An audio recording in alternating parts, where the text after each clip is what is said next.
શુક્રવારે વિધાનસભા ગૃહમાં સરકારે વર્ષ 2017-18ના હિસાબો પર લોકલ ઓડિટ ફંડના નિરીક્ષકે તૈયાર કરેલ રિપોર્ટ કર્યો રજૂ. રિપોર્ટની પ્રસ્તાવનામાં જ જિલ્લા પંચાયતોએ 3,404 કરોડનો અતિ ખર્ચ કર્યાનો થયો ઘટસ્ફોટ. 534 પેજના આ ઓડિટ રિપોર્ટમાં દરેક પેજ પર પંચાયતી રાજની સંસ્થાઓએ કરેલા કામ અને વહીવટી પ્રક્રિયામાં ગેરરીતિ દર્શાવાઈ. 12 મોટા વિભાગોની યોજનામાં કામોમાં 148 જેટલા ઉચાપતના કિસ્સા નોંધાયા છે, જેની રકમ 9,10,00,000 રૂપિયા જેટલી છે, જેમાં રસ્તા, આંગણવાડી, પાણી અને બિયારણ વિતરણ જેવા કામોનો સમાવેશ થાય છે.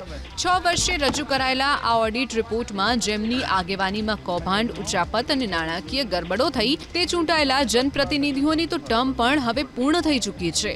આ સ્થિતિમાં હવે બેફામ ભ્રષ્ટાચાર કરનારાઓ વિરુદ્ધ શું કાર્યવાહી થશે તે એક મોટો સવાલ છે. ઓડિટ રિપોર્ટ અંગે પ્રદેશ કોંગ્રેસ પ્રવક્તા મનીષ દોશીએ રાજ્ય સરકાર પર શાબ્દિક પ્રહાર કરતા કહ્યું કે આ અહેવાલો મોટા ભ્રષ્ટાચારને ઉજાગર કરે છે. નાણાં પંચની સ્થાપના કરવાને લીધે રાજ્યને મોટું નુકસાન થયું છે. ભ્રષ્ટાચારથી મળવાપાત્ર અધિકારોથી ગ્રામજનો વંચિત રહી ગયા છે, જેની તપાસ કરી જવાબદારી નક્કી થવી જોઈએ.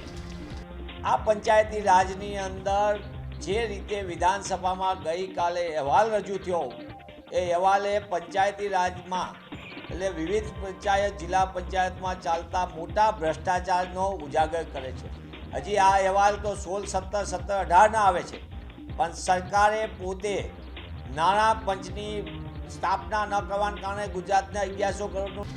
કોંગ્રેસના આરોપો પર ભાજપ નેતા હિતેન્દ્ર પટેલે પ્રતિક્રિયા આપી કે પંચાયતી રાજ વ્યવસ્થામાં સરપંચને સીધી સત્તાઓ મળે છે. ઓડિટ રિપોર્ટમાં અનિયમિતતાઓ છે, જેમાં જે તે વખતે સિસ્ટમમાં એસઓપીમાં અનિયમિતતાની વાત છે, જેને ભ્રષ્ટાચાર સાથે સાંકળી શકાય નહીં.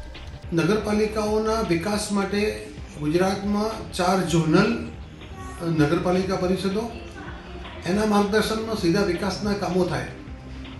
પંચાયતી રાજ વ્યવસ્થામાં સરપંચને સીધી સત્તાઓ મળે અને નાણાં પંચની ગ્રાન્ટ એ સીધી સરપંચના ખાતામાં જાય, પોતાના વિકાસની એ ડિઝાઇન બનાવી શકે એવું કામ પણ ભારતીય જનતા પાર્ટીએ કરી અને એ વ્યવસ્થામાં લોકોના ગામડાના વિકાસ માટેનો પ્રયાસ કર્યો છે.